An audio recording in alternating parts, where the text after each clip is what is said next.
गंगा भारत की सबसे लंबी नदियों में से एक है, या यूँ कहें कि लंबी नदी ही है। एज पर रामायण त्रेता युग में भगवान राम ने एक युद्ध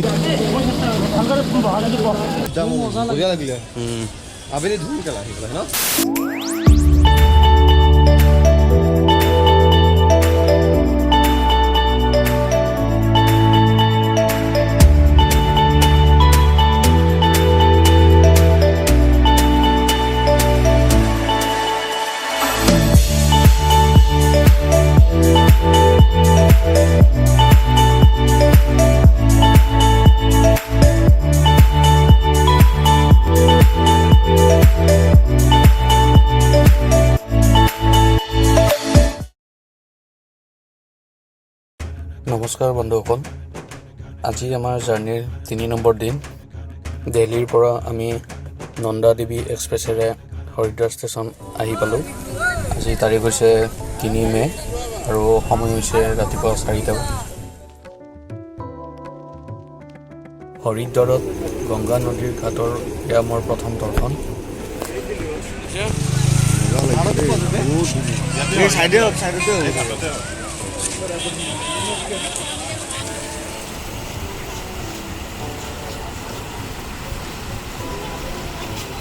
বিজিত, তোৰ পৰা আৰম্ভ কৰিছোঁ। প্ৰথম দৰ্শন কেনেকুৱা লাগিছে দেখাৰ লগে লগে? বঢ়িয়া। মই আগতে দুবাৰ আহিছোঁ। উজ্জ্বল, কেনেকুৱা লাগিছে? সুন্দৰ লাগিছে, একদম গংগাৰ ধাৰ আছে। প্ৰথম নব, কেনেকুৱা লাগিছে প্ৰথম দৰ্শন? ধুনীয়া লাগিছে, ধুনীয়া, মনটো শান্তি পাই লাগিছে। এইটো গংগা ধুলে হৰিদ্বাৰত আমাৰ হোটেলৰ ৰুম বিচাৰোঁতে অলপ সময় গ'ল, কাৰণ আমি 9জন ল'ৰাৰ কাৰণে একেলগে ৰুম পোৱাটো অলপমান অসুবিধা হৈছিলে। পিছত আমি ধৰ্মশালা এখন পালোঁ।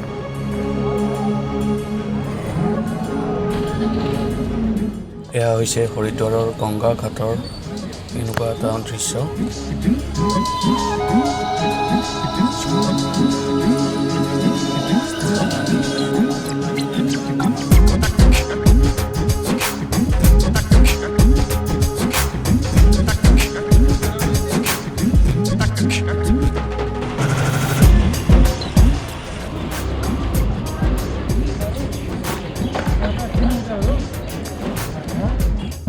এইখন হৈছে ধৰ্মশালা, য'ত আমি থাকিম, শংকৰাচাৰ্য ভৱন।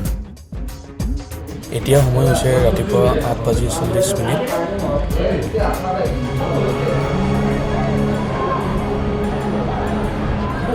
এয়াই হৈছে হৰিদ্বাৰৰ গংগা ঘাট।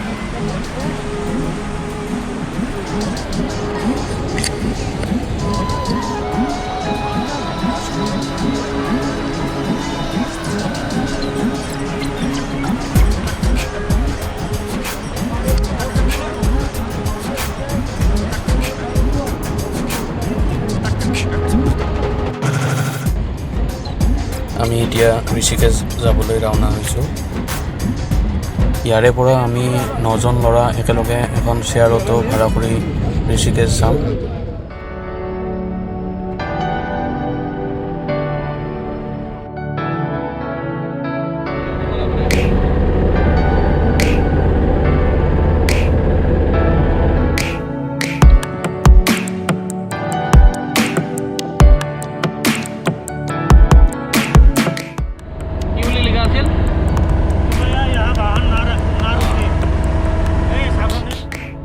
ইয়াৰে এখন বিখ্যাত ফৰেষ্ট ৰাজাজী টাইগাৰ ৰিজাৰ্ভ।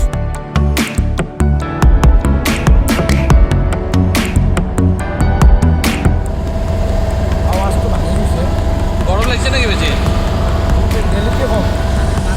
ৱেডাৰটো ধুনীয়া ন? ঠাণ্ডা গৰম মিক্স আছে কিন্তু আৰু ৰাস্তাৰ কিনাৰতে তোমাৰ ফৰেষ্ট টাইগাৰ ৰিজাৰ্ভটো চাই ভাল লাগিছে। বঢ়িয়া লাগিছে।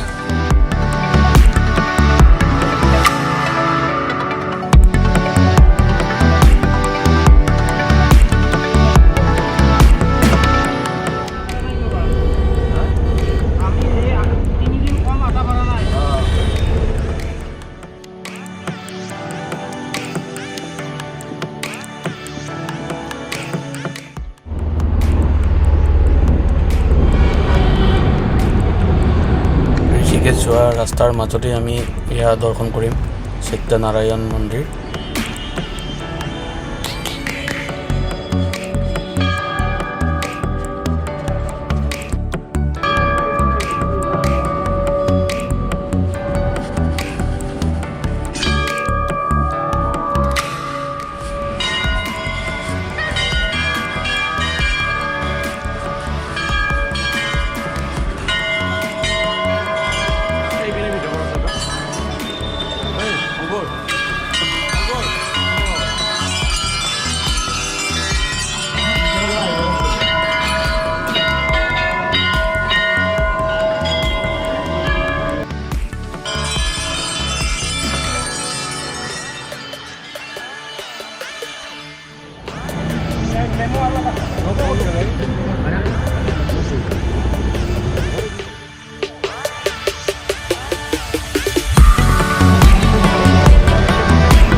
ऐसा है ना घूमने को जो गंगा नदी है उसमें दोनों साइड में दिखाएगी घूम लो उसके बाद ঋষিকেশ দৰ্শনৰ প্ৰথম অভিজ্ঞতা মই এনেকুৱা ধৰণৰ।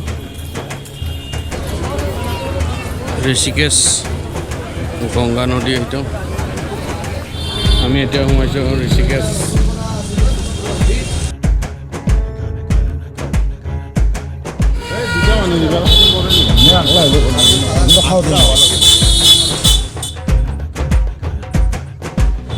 आपके पास वो क्या है भैया?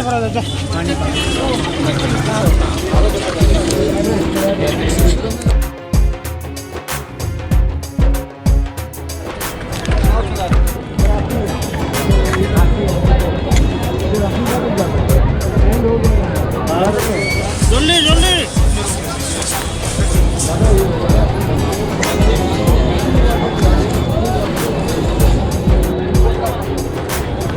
গংগা নদীটো আমি ইয়াৰে পৰা ফেৰীৰে পাৰ হওঁ। जैसा मैंने बताया राम झूला, लक्ष्मण झूला और सीता झूला, तो इन झूला को किसी देवी देवता ने नहीं बनाया है, जस्ट लाइक ए नेम। ये केवल धार्मिक नाम दिया गया है, उसके पीछे भी रीज़न है। रीज़न ही ये है कि एज पर रामायण त्रेता युग में भगवान राम ने एक युद्ध किया था रावण के साथ, और रावण के साथ युद्ध होने के बाद राम विजय हुए और रावण पराजित हुआ है। परंतु रावण को अगर सही से जानने हम की अगर हम कोशिश करेंगे तो रावण बाई कास्ट ब्राह्मण थे जी। एज पर हिंदू मैथोलॉजी 3 प्रकार की हत्या जो है वो महापाप है। फॉर एग्जाम्पल गौ की हत्या, ब्रह्म हत्या और तीसरा कुल हत्या। तो ब्राह्मण की हत्या ब्रह्म हत्या कहलाता है। तो रावण भी ब्राह्मण परिवार के ही थे। उनके पिता का नाम महर्षि विश्वेश्वरवा था और उनके दादा का नाम महर्षि पुलस्त था। तो इस प्रकार राम और लक्ष्मण को ब्रह्म हत्या का पाप लगा, जिसके प्रायश्चित हेतु यानी उसके तपस्या करने के लिए हिमालय के क्षेत्र देवप्रयाग में आए हैं। देवप्रयाग यहाँ 70 किलोमीटर दूर है, गंगा अलकनंदा आनंदा के संगम तट पर में। तो वहीं राम लक्ष्मण ने तपस्या किया और बाद में जब पुल बना तो पुल को धार्मिक नाम से जोड़ दिया गया, राम झूला लक्ष्मण झूला का घाट। ये घाट का नाम है शत्रुघ्न घाट, सामने लिखा है देखिए। हम देखेंगे संसार में 2 ही शत्रुघ्न जी का मंदिर है, एक यहाँ है दूसरा केरल में। चलिए इसकी व्याख्या हम बाद में करेंगे। पहले वो लक्ष्मण झूला का बनाने का प्रोग्राम कैसे रखा? वो तो पहले राम झूला का प्रोग्राम करना था। एक्चुअली पहले एक ही ब्रिज था, ब्रिटिश इंडिया 1930 में बना था लक्ष्मण झूला, 1986 में बना है राम झूला और 2019 में बना है जानकी सेतु। तो पहले एक ही लक्ष्मण झूला था, जिसके कारण लक्ष्मण जी ज़्यादा प्रचलित हुए। उसके बाद ये सारे ब्रिज बने। ठीक है चलिए अब चलेंगे नाव की तरफ।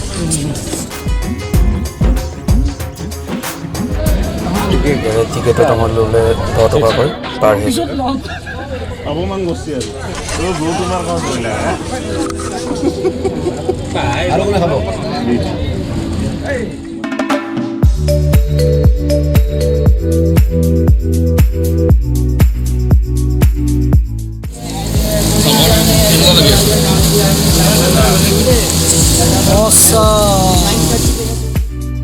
এইখনেই হৈছে ঋষিকেশৰ প্ৰসিদ্ধ ৰামচোলা। যোনটো 16 মিটাৰ এইটো পাল্টাই বোলে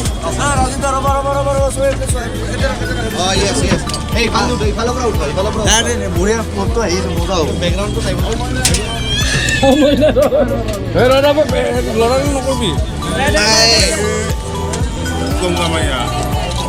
নকৰিবি মানুহ ৰখি আছে দে।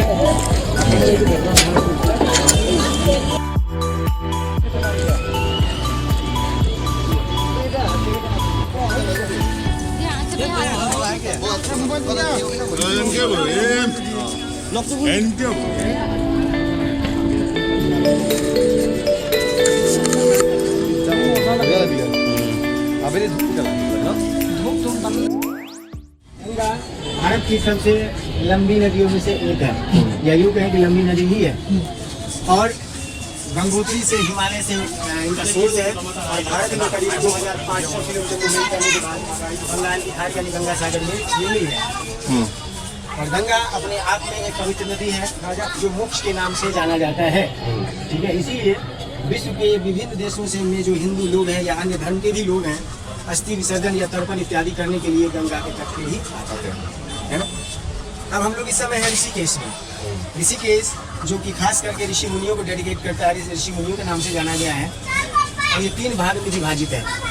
पहला भाग है ऋषिकेश का जो ग्रामीण क्षेत्र यानी रूरल एरिया, दूसरा है अर्बन एरिया और तीसरा है रिलीजियस एरिया। तो इस समय हम लोग ऋषिकेश रिलीजियस एरिया में, अर्बन और रूरल पीछे रह गया। तो पहला दर्शन जो हम लोग करने जा रहे हैं, क्योंकि हम लोग रिलीजियस एक्टिविटी एरिया में हैं, तो ज़्यादातर यहाँ रिलीजियस चीज़ें ही होंगी। तो पहला दर्शन हमारा होगा महर्षियों की तपस्थली, महर्षि व्यास, तुलसीदास, गुरु वशिष्ठ, शंकराचार्य, आत्म प्रकाश और विश्वदानंद जी महाराज ने तप किया, जिसके कारण इस पूरे परिक्षेत्र को एक अन्य नाम से भी जाना जाता है, तपोवन। क्योंकि पहले जंगल था और तपस्या करने वाले स्थान को संस्कृत में तपो कहते थे, इसका पूरा नाम है तपोवन। ठीक है, तो पहला दर्शन हम लोग ऋषि मुनियों करेंगे। उसके बाद महादेव का मंदिर है, रामेश्वर महादेव, जिसका स्थापना आदिकाल में भगवान श्री शंकराचार्य ने किया था। और जो शिवलिंग है तो गंगा में ही प्राप्त हुआ था, भगवान श्री शंकराचार्य को गंगा में स्नान करते हैं। ये 2 डेस्टिनेशन हम बहुत क्लोज हैं, तो वो देखने के बाद फिर तीसरे के बारे में डिस्कस करेंगे। ठीक है, গোটেই লাগে মই এটা কথা ক'লোঁ, অলপ সোনকালে এইখিনি কথাখিনি চাই কিনে পাছত যিমান ঘূৰি থাকিম টাইম আছে। अभी है ये सामने गंगा का तट, ये तट का घाट का नाम है गंगा दर्शन घाट। ऐश पर महाभारत, रामायण की बात हमने बता दी। अब समझिए महाभारत की बात। तो त्रेता युग राम का काल था, उस समय में राम लक्ष्मण आए थे तपस्या के लिए। और द्वापर युग में पांडव भी आए। क्यों आए हैं? तो उन्हें जो था कुल हत्या का पाप लगा। महाभारत का जो युद्ध हुआ था 2 परिवार के बीच में हुआ था, जिसके कारण भगवान कृष्ण ने कहा कि आप हिमालय जाइए स्वर्गारोही के मार्ग में, तभी जाके आपको कुल हत्या से मुक्ति मिलेगा। तो पांडव स्वर्ग जाने से पहले, यही वो घाट है गंगा दर्शन घाट, आज का बदला हुआ स्वरूप है इसका। तो इस घाट पर में पांडवों ने मारे गए लाखों युद्ध वीर सैनिकों का और योद्धाओं का पिंडदान किया था। उसके बाद यहीं से पांडव स्वर्ग की तरफ चले गए थे। चूंकि आप केदारनाथ जा रहे हैं तो आपके रास्ते में एक जगह आएगा, उसका नाम है भीमबली। ठीक है, भीमबली 2 पर्वतों का छोटा सा टुकड़ा है और उसके बीच से मंदाकिनी नाम की नदी निकलती है। तो इसका व्याख्या हम बाद में करेंगे, क्योंकि हम डेस्टिनेशन पर पहले डेस्टिनेशन की बात करेंगे।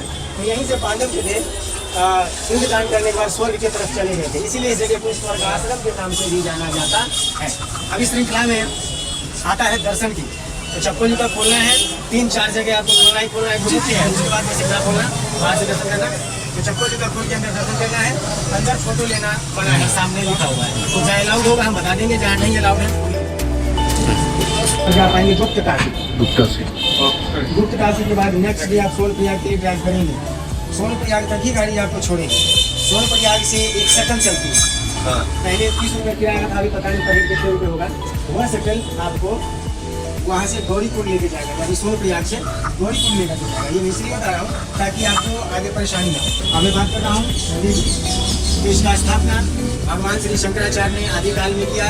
जब भगवान श्री शंकराचार्य हिमालय दर्शन के लिए आए थे गंगा तट पर, तो गंगा तट पर स्नान करने के उपरांत यही शिवलिंग जो हम देख रहे हैं सामने, ये शिवलिंग गंगा में मिला था, जिसका उन्होंने स्थापना किया और नाम दिया है रामेश्वर महादेव। परंतु एक रामेश्वर जो है दक्षिण भारत में है, जो राम के द्वारा स्थापित है। दोनों ही शिवलिंग में अलग अलग अंतर है। अगला डेस्टिनेशन समाधि मंदिर में, इसके बारे में विस्तृत रूप में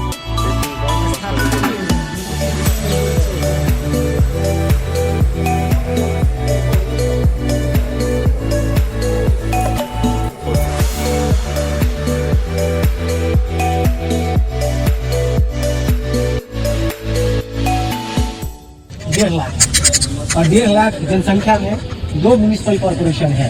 एक है ऋषिकेश नगर पालिका, दूसरा है उन्हीं की रीति ढाल वाला नगर पालिका, और तीसरा जिस एरिया में अभी है यह एक नगर पंचायत है, जॉक बोलते हैं इसको। तो 3 म्यूनिसिपल कॉर्पोरेशन है यहाँ 1.5 लाख की जनसंख्या। ये सामने है स्वर्ग आश्रम। तो पांडव जो थे संपूर्ण समाप्ति के बाद इस जगह पर विश्राम करने के उपरांत इसी जगह से वो स्वर्ग के लिए चले गए थे, इसलिए जगह का नाम स्वर्ग आश्रम रखा। अब मैं बात करता हूँ इस श्रृंखला में पर्वतों की। तो हमारे दोनों तरफ ही पर्वत है। ये सामने का जो डायरेक्शन है, ये पर्वत का नाम है शिवालिक पर्वत, और शिवालिक पर्वत ही उत्तराखंड के 4 धाम को जोड़ता है। यहाँ का जो 4 धाम है, यमुनोत्री, गंगोत्री, केदारनाथ और बद्रीनाथ। और ये पर्वत 300 किलोमीटर आगे जाने के बाद एक इंटरनेशनल बॉर्डर को जोड़ता है, जिसका चाइना है, इंडो चाइना बॉर्डर। इस तरफ जो पर्वत है इसका नाम है मणिकूट पर्वत।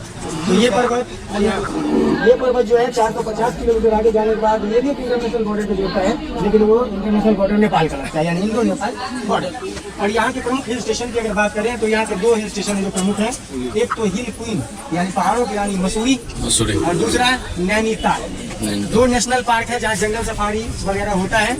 एक तो है Jim Corbett national park Nainital, दूसरा है राजा जी नेशनल पार्क हरिद्वार ऋषिकेश।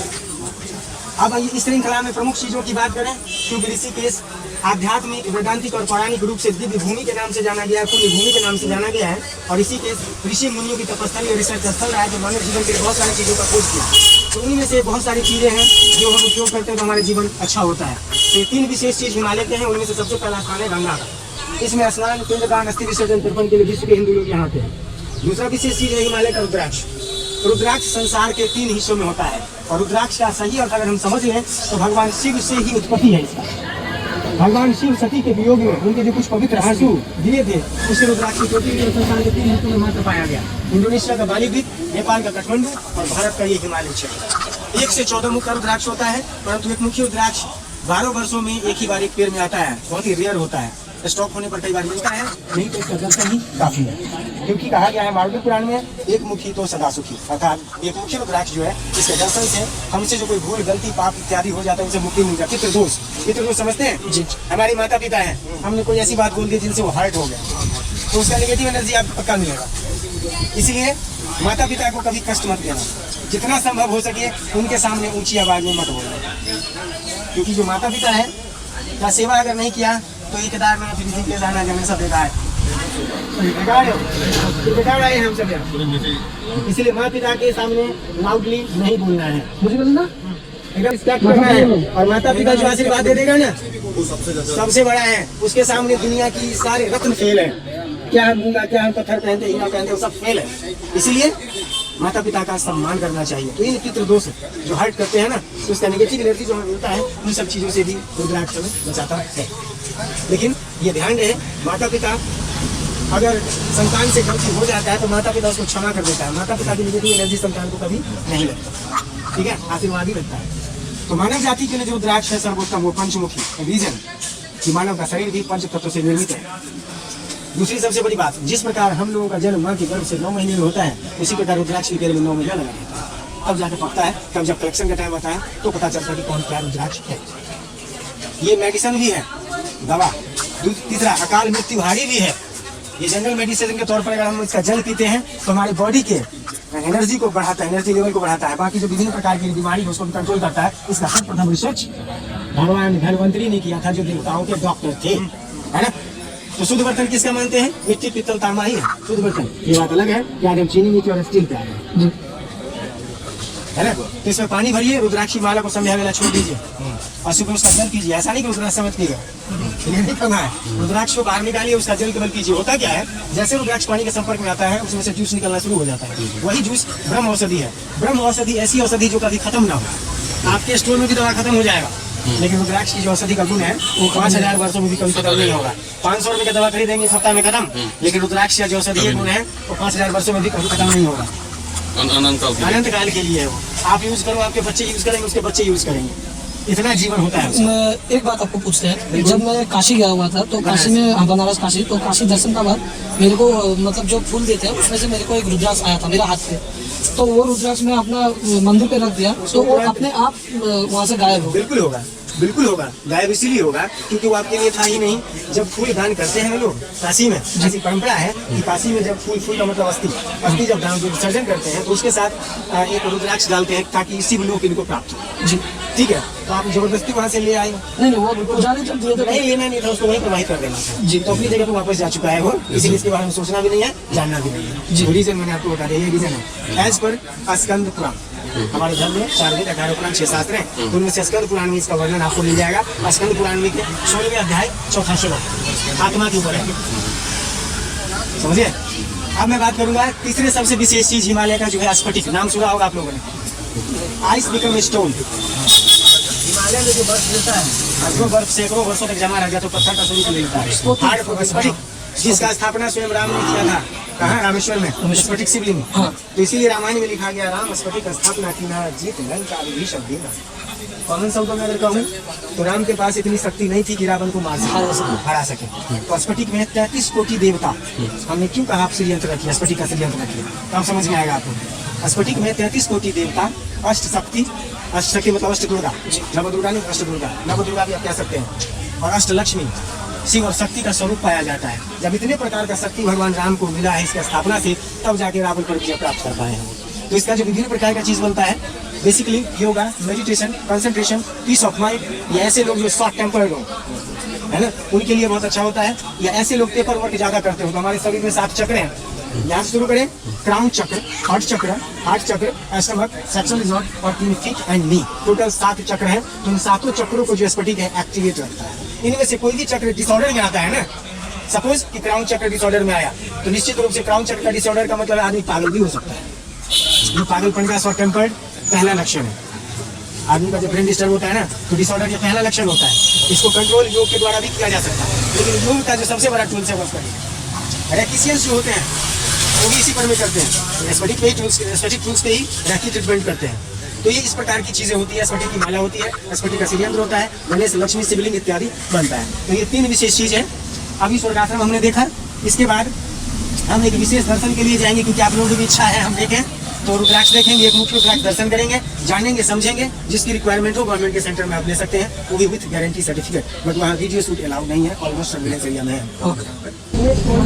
जो हिमालय में स्नो पड़ता है, आइस पे जो बर्फ गिरता है, वो बर्फ सैकड़ों हजारों वर्षों के लिए जमा जब रह जाता है, तो ये हार्ड फॉर्म में कन्वर्ट होता है, जिसको हिंदी में स्फटिक बोलते हैं, अंग्रेजी में हिमालयन क्रिस्टल बोलते हैं।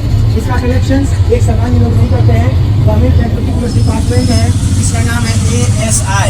ASI means archaeological survey of India. भारतीय पुरातत्व विभाग कलेक्ट करता है, लेकिन काम इतने में ही खत्म नहीं होता।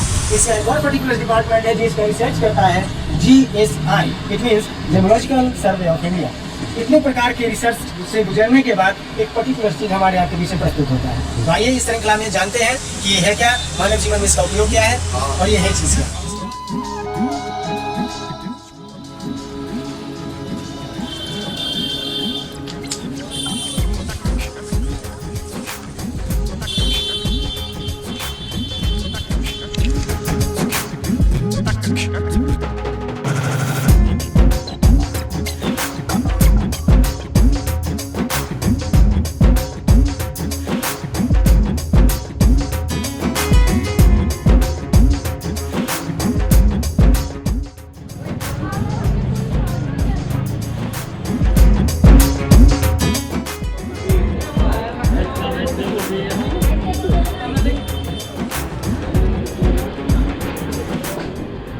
ফাইনেলি আজি ডে 3 আমি ইয়াতে ঘূৰি কমপ্লিট কৰি হোটেললৈ আহিলোঁ।